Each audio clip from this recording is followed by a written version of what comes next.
So, welcome to the Parent Light with Jennifer Peaster and Wendy Sexton.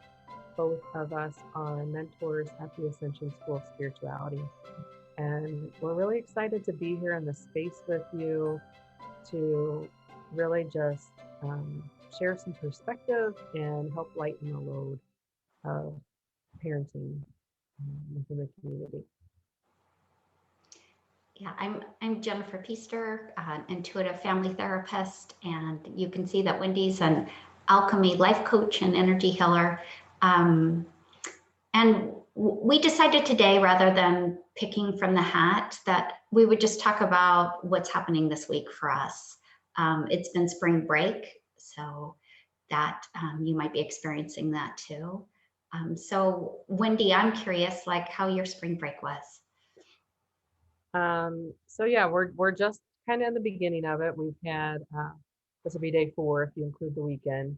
But the total shift in energy. Kids are excited. They're out of school. It's nice we don't have to wake up so early in the morning and have a little freedom. And of course, mom and dad still have to work some.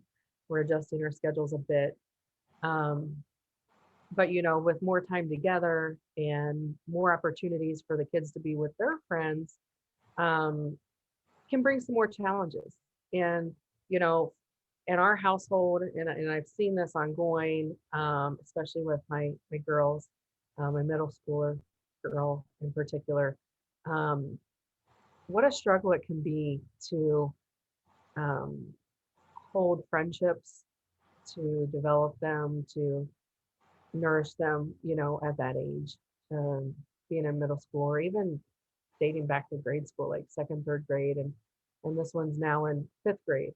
Um, and it's really, I see that kids are trying to learn their boundaries. They're trying to learn where they fit. And um, there's this seems like this need for attachment of like, I want to be the best friend, or, choose me over them. Um, and it's really hard to sit in that space and see everything going on and allow them to figure it out, while also stepping in to try to help them see and learn to support one another, and build each other up versus tearing each other down. I'm Yeah, sure you remember that. that makes me think about just what I remember from middle school, especially the girls, that insecurity of where they fit in can actually bring out really negative sides of them, and it can be really hard where they're mean to each other, um, or at least that insecurity can bring out putting each other down. So that can be a hard thing to watch your kids go through. Yeah, definitely. And I've had to reach out to some other moms because rumors get started, and you know I certainly don't think by any means my kids are perfect and aren't partaking in spreading rumors or doing some of the meanness. um and so I feel like my job is to try to help them, take the higher road and be accountable when they're the one throwing stones, but to also collect facts from the other parents that are willing to kind of be that same support system, and trusting in that. um and we've had extra kids over our house for the last 4 days. Wow. Sometimes 10 kids at a time, or more, coming and going, with 3 of them being mine. And, just trying to sit there. And there's many times when I thought, oh, I need to go talk to them, but then I'm trying to let them learn. Um, and what was interesting today that I wanted to kind of bring in is, just kind of passing through, and there was my daughter and 2 other friends hanging out in the garage, and they actually started the conversation. Hey mom, this is what happened over here, and these are the things that were said, and this is what made me uncomfortable. And it was really nice to see, um, that they were inviting me in when I gave them some space to try to figure it out. You know, Mm-hmm. my husband and I both, put in some words over the last couple of days, um, about being good friends. And being good people. Um, and I don't have any trouble with any of these other kids that they're quarreling with. I think they're all kids trying to figure it out. Um, but that's where I really think it's, important to do that dance of finding space and stepping in and allowing them, and allowing that to naturally flow. And it's really been nice for me to see, because I think my old pattern would have been to like run in, figure it out, try to make it work. And it's like, they actually can, if you give them space, then they'll ask for the guidance. So that was really nice. Yeah, that sounds really great. That they were open with you, and that they were working it out, Yeah. but still wanted some reassurance. Hmm. And one of the key things I point out to them is, some of these kids that they're currently having troubles with, that wasn't just a year ago they were good friends with. Like, I don't know what happened. We're never going to get all the details, and there's a lot of this like telephone tag details where the message gets adjusted, reinterpreted when it goes from one ear to the next ear to the third girl and the fifth girl and the 20th girl. So, just bringing it back to, you guys were all friends at once. What's going on here? And also instilling in them that, a lot of times when people say things that are hurtful, it's because they feel hurt. Mm-hmm. And, knowing even to my own child that, if you said something hurtful, how do you think that made them feel? So it's a full circle, and a relationship is more than two parts, especially when you've got a crowd. So Yeah, and how do you get through those, like negotiating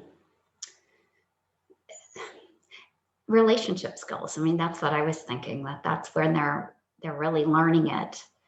yeah, Because if you're good friends, you are going to have disagreements. How do you move through it in a way that brings you closer? Because conflict can actually bring you closer if you actually address it, right? If you're courageous enough to be honest and bumble through it. Because when you have conflict, it creates confusion too. And what's the underlying truth of, and it's not clear. right. I actually, yeah, I'm glad you brought that up, because that was one of the points I made to them.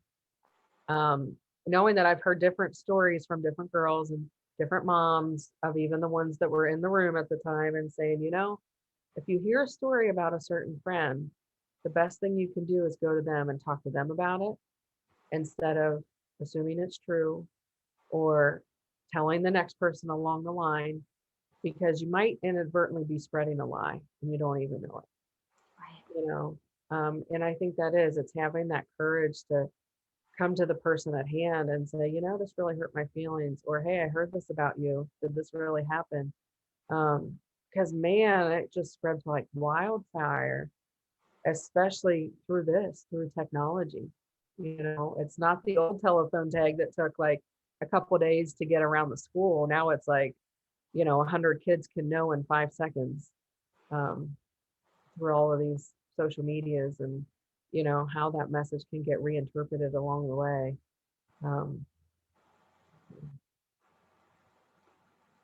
Yeah, well, so it sounds like you really guided them to get through well, I'm hopeful, and what I shared with another mom is, I'm just going to keep my expectations high and my hopes high, and you know, I know one of the best things to do is to use our imagination positively, and think of how things can turn out for the best, versus starting to worry, which is a wrong use of imagination. So, right?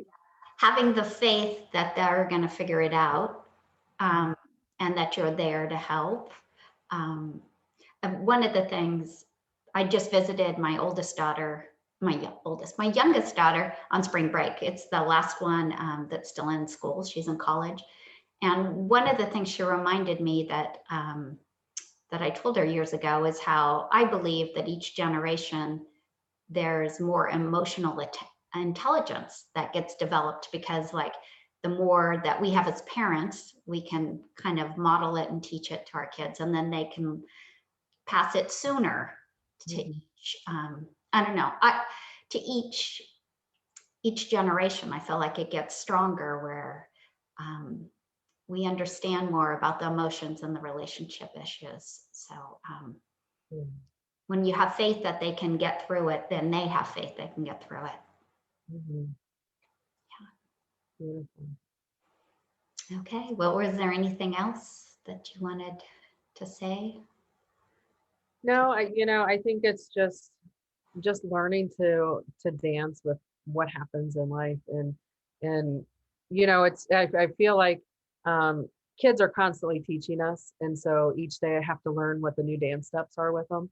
um which anybody that has little ones, and even probably some of yours, I don't know if they get into that TikTok stuff, but boy, I can never keep up with that, and that certainly feels like that's what I'm doing each day, like, all right, what's the newest thing and how do we do this? It's true. They keep us on our toes, keep us learning. Yeah. Yeah. Yeah. So I guess that's it for right now. Remember that you're already a better parent than you think. And And we wanted to say a little bit about the upcoming work. oh, I did forget. I completely Oh forgot. my We wanted goodness. to talk a little bit about about an upcoming workshop that we're going to do for parents on April 12th at 11 a.m. Pacific and 2 p.m. Eastern. So this is a place where you can come bring any challenges that you have.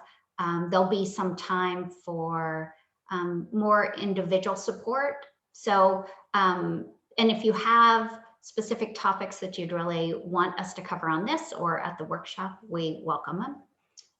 So we hope to see you there.